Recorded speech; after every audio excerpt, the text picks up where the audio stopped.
Kerajaan Muhyiddin, kerajaan yang gagal. Hyundai Motor, syarikat pengeluar kereta dari Korea, akan memindahkan ibu pejabat dan pusat latihan Asia Pasifik miliknya ke Indonesia. Tindakan tersebut bakal menyebabkan rakyat negara kita yang bekerja di situ akan diberhentikan. Hyundai membuka pejabat mereka di Malaysia pada tahun 2015. Hyundai Motor bakal membawa masuk pelaburan bernilai 4 bilion ringgit ke Indonesia.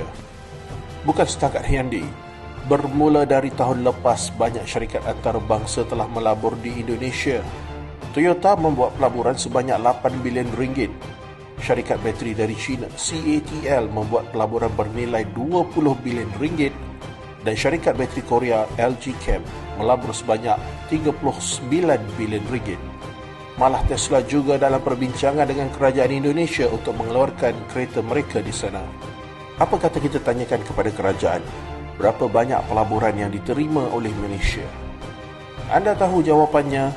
Kosong. Ya tuan-tuan, puan-puan. Tiada pelaburan asing sejak COVID-19 mula melanda negara kita. Manakala Indonesia pula berjaya menarik pelaburan asing lebih 72 bilion ringgit. Sedangkan kes COVID-19 lebih teruk di negara tersebut. Sebaliknya, apa yang berlaku dalam negara kita? Kerajaan Muhyiddin masih meneruskan polisi menjual aset-aset milik negara.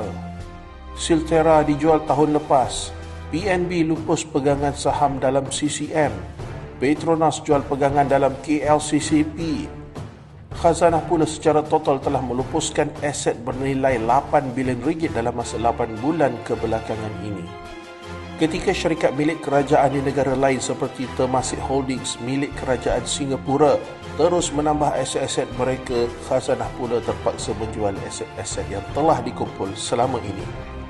Apa agaknya yang Menteri Ekonomi dan Perdana Menteri kita buat sekarang ini? Sibuk buat perutusan di TV?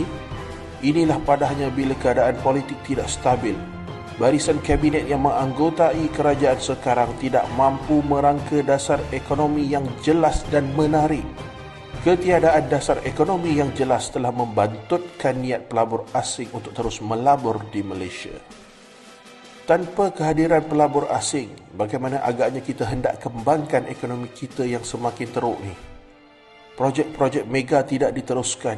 HSR diganti dengan kereta api tak laju. Tiada khabar tentang LRT 3 dan ECRL. Apa lagi yang kita ada? Yang pasti, kroni-kroni terus membolot projek-projek kerajaan. Adalah jelas kerajaan Muhyiddin sekarang adalah kerajaan yang gagal. Setuju atau tidak?